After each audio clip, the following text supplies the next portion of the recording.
वे दोनों एक पेड़ के नीचे खड़े थे, एक दूसरे की आंखों में झांकते हुए, एक दूसरे का हाथ थामे। मीठी बयार के झोंके उसके रेशमी बालों को छेड़ रहे थे।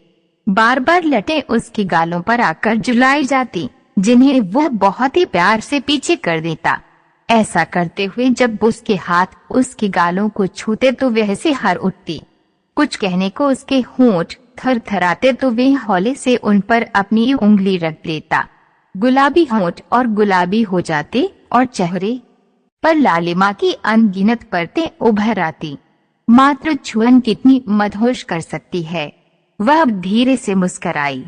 पेड़ से कुछ पत्तियां गिरी और उसके सिर पर आकर इस तरह बैठ गई मानो इससे बेहतर कोमल कालीन कहीं नहीं मिलेगा। उसने फूंक मारकर उन्हें उड़ा दिया, जैसे उन लहराते गेसुओं को छूने का हक सिर्फ उसका ही हो। वह पेड़ के तन से सटकर खड़ी हो गई और अपनी पलकें मूंद ली। उसे देखकर लग रहा था जैसे कोई अप्रतिम प्रतिमा जिसकी अंग अंग को बखूबी तराशा गया हो। उसे देख कौन पुरुष होगा जो कामदेव नहीं बन जाएगा। उसे चूमने का मन हो आया पर रुक गया। बस उसे अपलक देखता रहा। शायद यही प्यार की इंतहा होती है। जिसे चाहते हैं उसे यूं ही निहारते रहने का मन करता है। उसके हर पल में डूबे रहने का मन करता है। क्या सोच रही हो? उसने कुछ क्षण बाद पूछा। कुछ भी तो नहीं, वही थोड़ी चौकी पर पड़ के अभी भी मुंदी हुई थी। चलें क्या? रात होने को है। तुम्हें घर छोड़ दूंगा, मन नहीं कर रहा है तुम्हें छोड़कर जाने को। बहुत सारी आशंकाओं से घिरा हुआ है मन। तुम्हारे घर वाले इजाजत नहीं देंगे तो क्या होगा? वे नहीं मानेंगे, ये बात मैं विश्वास से कह सकता हूँ। गांव से बेशक आकर मैं इतना बड़ा अफसर जरूर बन गया हूँ और मेरे घर वाले शहर में आकर रहने लगे हैं, पर मेरे माँ बाबूजी की जड़ें अभी भी गांव में ही हैं। कह सकते हो कि रुधियों में जकड़े अपने परिवेश व सोच में बंधे लोग हैं वे। पढ़ी लिखी नौकरी पेशा बहू को स्वीकारना अभी भी उनके लिए बहुत आसान नहीं है। पर चलो इस चीज को स्वीकार भी कर ले तो भी दूसरी जाति की लड़की को बहू बनाना संभव ही नहीं है उनका मानना। तुम खुलकर कह सकते हो ये बात पीयूष।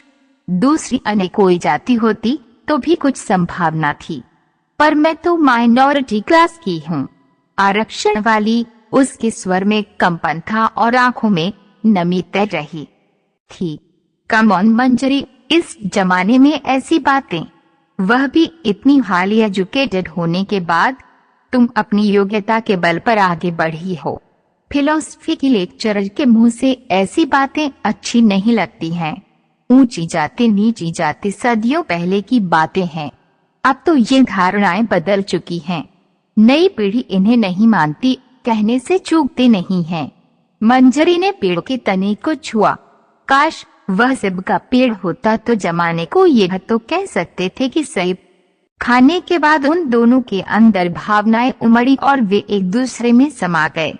खैर, सेब का पेड़ अगर दोनों ढूंढने जाते तो बहुत वक्त लग जाता। शहर जो कंक्रीट में तब्दील हो रहे हैं उसमें हरियाली की थोड़ी बहुत छटा ही बची रही, यही काफी है। उसने अपने विश्वास को संबल देने के लिए पीयूष के हाथों पर अपनी पकड़ और कस ली और उसकी आंखों में झांका, जैसे तसल्ली कर लेना चाहते हो कि वे हमेशा उसका साथ देगा। इस समय दोनों की आंखों में प्रेम का अथाह समुद्र लहरा रहा था। उन्होंने मानो एक दूसरे को आंखों ही आंखों में कोई वचन सा दिया, अपने रिश्ते पर स्वीकृति की मुहर लगाई और आलिंगनबद्ध हो गए। ये भी सच था कि पीयूष मंजरी को चाहकर भी आश्वस्त नहीं कर पा रहा था कि वे अपने घर वालों को मना लेगा। हाँ, खुद उसका हमेशा बना रहने का विश्वास जरूर दे सकता था। मंजरी को उसके घर से बाहर छोड़कर बोझिल मन से वह अपने घर की ओर चल पड़ा। रास्ते में कई बार कार दूसरे वाहनों से टकराते टकराते बची। उसे समझ नहीं आ रहा था कि वे कैसे घर में इस बारे में बताए। वह अपने माँ बाबूजी को दोष नहीं दे रहा था, उसने भी तो जब परंपराओं और आस्थाओं की गठरी का बोझ उठाए आज से 10 वर्ष पहले नई दिल्ली रेलवे स्टेशन पर कदम रखा था, तब कहाँ सोचा था कि उसकी जिंदगी इतनी बदल जाएगी और सड़ी गली परंपराओं की गठरी को उतार फेंकने में वह सफल हो पाएगा।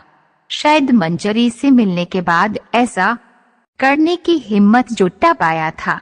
जाति भेद किसी दीवार की तरह समाज में खड़े हैं और शिक्षित वर्ग तक उस दीवार को अपनी सुलझी हुई सोच और बौद्धिकता के हथौड़े से तोड़ पाने में असमर्थ है।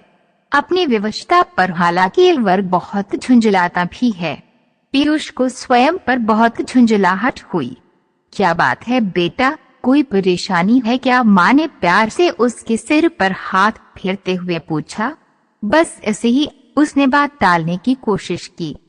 कुछ लड़कियों के फोटो तेरे कमरे में रखे हैं, देख ले। मैं आपसे कह चुका हूँ कि मैं शादी नहीं करना चाहता। पीयूष को लगा कि उसकी झुंझलाहट चरम सीमा पर पहुँच रही है।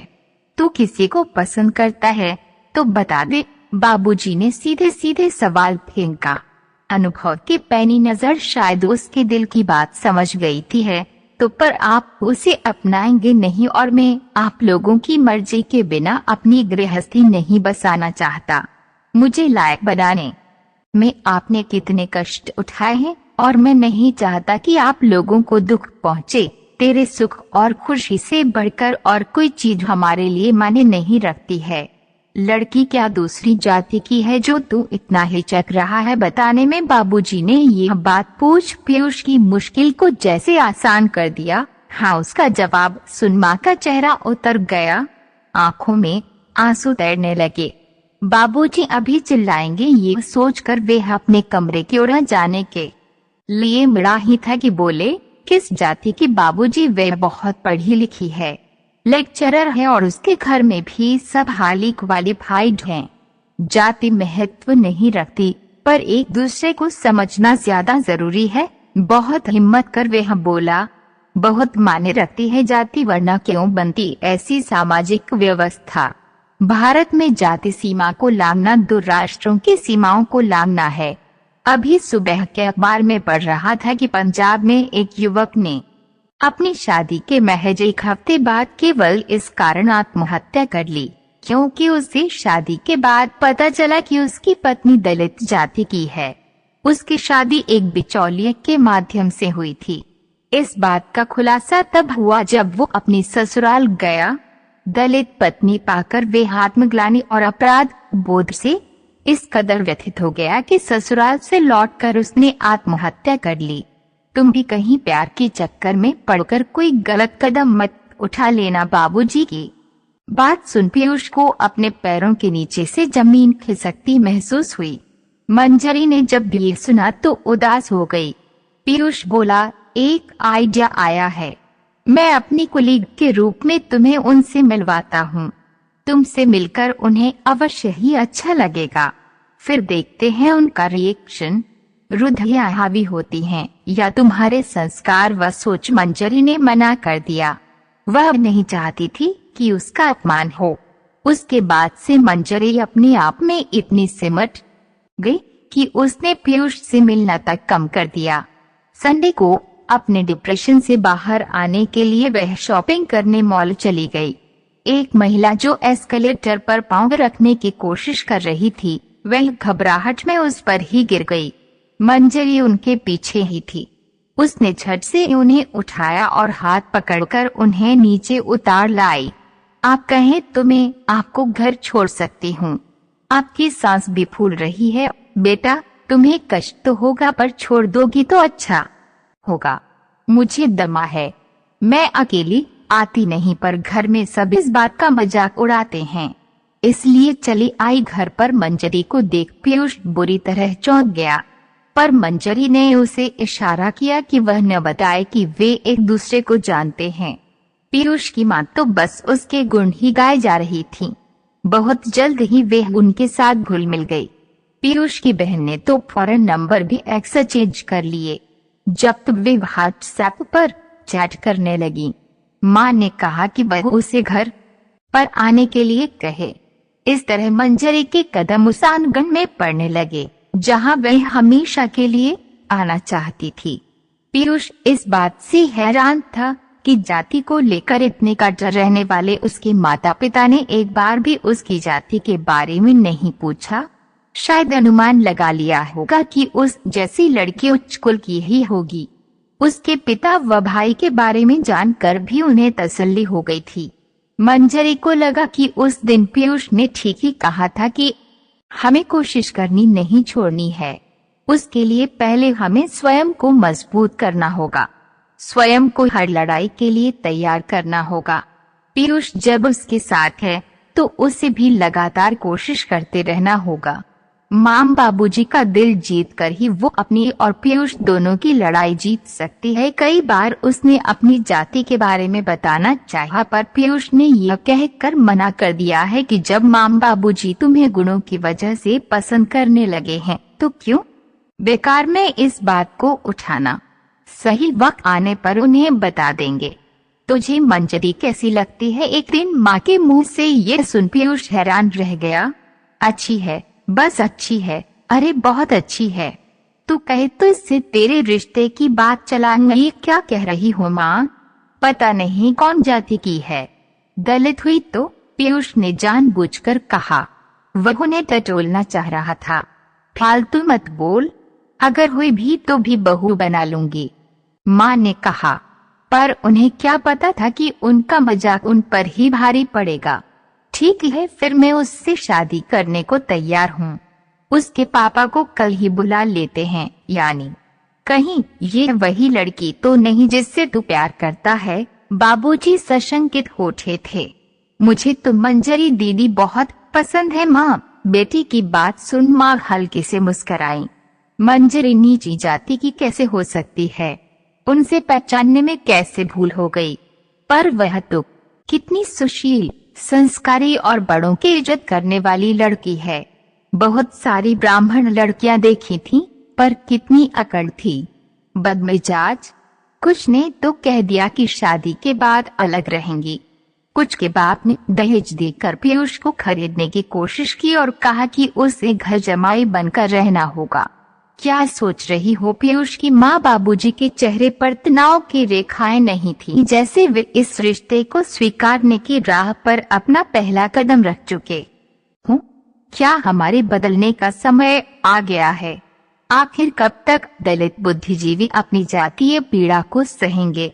हमें उन्हें उनकी पीड़ा से मुक्त करना ही होगा, तभी तो वे खुलकर सांस ले पाएंगे। हमारी बिरादरी में हमारी थू थू होगी, पर बेटे की खुशी की खातिर मैं ये भी सह लूंगी। परास्त कर दिया था। सोच क्या रहा है खड़े खड़े? चल मंजरी को फोन कर और कह कि मैं उससे मिलना चाहती हूँ। माँ तुम कितनी अच्छी हो। मैं अभी भाभी को व्हाट्सएप पर मैसेज कर सरप्राइज देती हूँ, पीयूष की बहन ने चहकते हुए कहा। वे दोनों एक पेड़ के नीचे खड़े थे, एक दूसरे की आंखों में झांकते हुए, एक दूसरे का हाथ थामे। मीठी बयार के झोंके उसके रेशमी बालों को इस बार भी छेड़ रहे थे। उसे अपलक निहारते निहारते उसे चूमने का मन हो आया, पर इस बार वह रुका नहीं। उसने उसके गालों को हल्के से चूम लिया। मंजरी शर्मा गई। अपनी सारी आशंकाओं को उतार फेंक वह पीयूष की बाहों में समा गई। उसे उसका प्यार व सम्मान दोनों मिल गए थे। पीयूष को